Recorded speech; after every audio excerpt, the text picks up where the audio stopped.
سے پہلے سورہ بقرہ کی مختلف آیات کا خلاصہ اور ان کی تفسیر پیش کی گئی۔ ابھی اپنے سامنے جو آیت کریمہ ہے، اس آیت کریمہ کے نزول کے تعلق سے مفسرین کرام یہ ارشاد فرماتے ہیں کہ حضور صلی اللہ علیہ وسلم نے اپنی پھوپھی کے لڑکے حضرت عبداللہ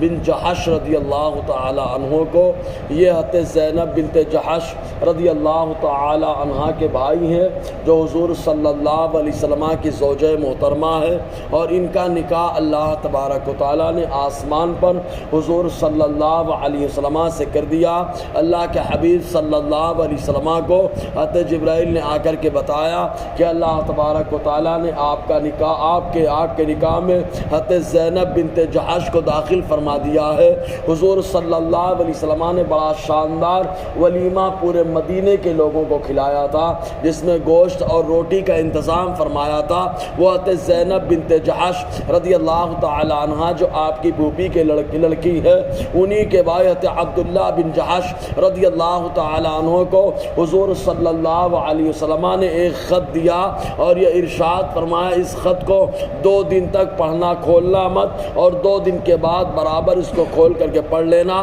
اور ان کے ساتھ ساتھ اور صحابی کا انتخاب حضور صلی اللہ علیہ وسلم نے کیا اور ارشاد فرمایا کہ تم لوگ جاؤ، وادی نخلا میں پہنچنا۔ وادی نخلا طائف اور مکہ کے بیچ میں ایک وادی ہے۔ اسی وادی میں حضور صلی اللہ علیہ وسلم نے جب طائف سے واپسی کے موقع پر فجر کی نماز پڑھی تو جناتوں کا آسمان پہ جب جانا بند ہو گیا تو وہ لوگ تلاش کر رہے تھے کہ آخر آسمان پہ جانا کیوں بند ہو گیا۔ تو اسی وادی میں حضور صلی اللہ علیہ وسلم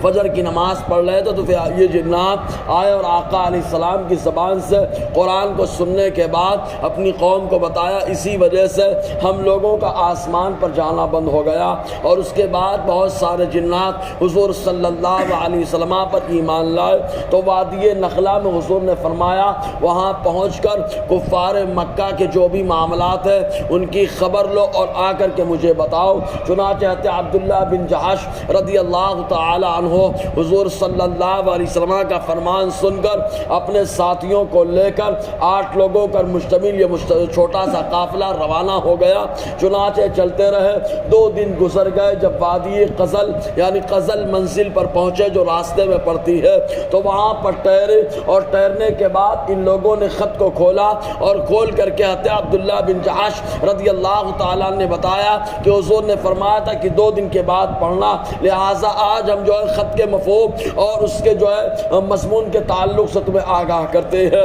کھولا اور کھول کر کے پڑھنا شروع کر دیا، جس میں یہی بات لکھی تھی کہ جب تم وادی نخلا میں پہنچو گے تو وہاں کفار کا ایک قافلہ گزر رہا ہوگا، اس کے تعلق سے آ کر کے مجھے بتا دینا۔ چنانچہ صحابہ کرام جو 8 لوگ تھے اس خط کو پڑھتے ہیں اور پڑھنے کے بعد روانہ ہونے کے لیے تیار ہوئے تو وہاں پر 2 صحابی، ایک کا نام حضرت سعد بن ابی وقاص رضی اللہ تعالی عنہ ہے جو عشرہ مبشرہ میں سے ہے، اور اللہ تبارک و تعالی ان کی ہر دعا کو قبول فرماتا ہے۔ ان کا اونٹ گم گیا، اور اسی طریقے سے ایک اور صحابی جن کو ابن غزوان کہا جاتا ہے ان کا بھی اونٹ گم گیا۔ تو یہ دونوں اونٹ کو تلاش کرنے لگے، باقی 6 لوگوں پر مشتمل قافلہ یہ روانہ ہو گیا۔ وادی نخلا میں جب یہ جا کر کے پہنچے تو وہاں پر ان لوگوں نے تصور کیا کہ جمادی الاخری کی آخری تاریخ ہے، آخری تاریخ مطلب 30 تاریخ ہے، ابھی چاند نہیں نکلا، کیونکہ جو ہے 4 مہینے میں جنگ کرنا عرب کے لوگ چاہے مومن ہو چاہے کافر ہر ایک حرام تصور کرتے تھے۔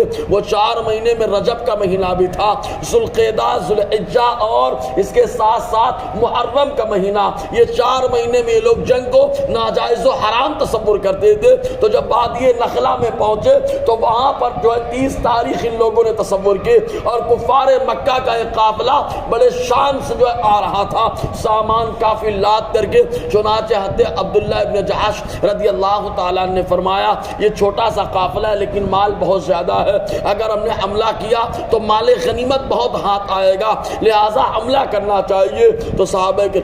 صحابہ کرام نے کہا اگر 29 کا چاند نکلا ہوگا تو رجب کا مہینہ ہوگا، رجب میں جنگ کرنا حرام ہے اور بلا وجہ کا ہنگامہ کھڑا ہو جائے گا۔ حضرت عبداللہ بن جحش نے کہا چاند نکلا نہیں نا، اگر چاند نکلتا تو ہمیں بھی معلوم ہو جاتا، لہذا چاند نہیں نکلا، آج 30 تاریخ ہے، موقع بڑا بہتر ہے، حملہ کر دیا جائے۔ چنانچہ ان لوگوں نے حملہ کر دیا، ان کے 3 جو ہے ذمہ دار تھے، ان میں سے ایک کو قتل کر دیا، 2 کو گرفتار کر لیا اور باقی پورا مال غنیمت کے طور پر اپنے قبضے میں لے لیا۔ چنانچہ ادھر قبضے میں لے کر مدینہ کی طرف چلے، ادھر باقی لوگ جو پہنچے مکہ، ان لوگوں نے ہنگامہ جا کر کے کھڑا کر دیا۔ کہتے ہیں کہ عرب کے لوگ کہنا شروع کر دیے کہ مسلمان تو کہتے ہیں بڑی عزت کرتے ہیں حرمت والے مہینے کی، لیکن دیکھو حرمت والے مہینے میں حملہ کر دیا، چونکہ چاند نکل چکا تھا 29 کا، تو وہ تاریخ رجب کی 1 تھی، اس لیے پورے میں ہنگامہ بپا ہو گیا۔ مدینہ جب پہنچے، حضور صلی اللہ علیہ وسلم کے پاس مال غنیمت کو پیش کیا،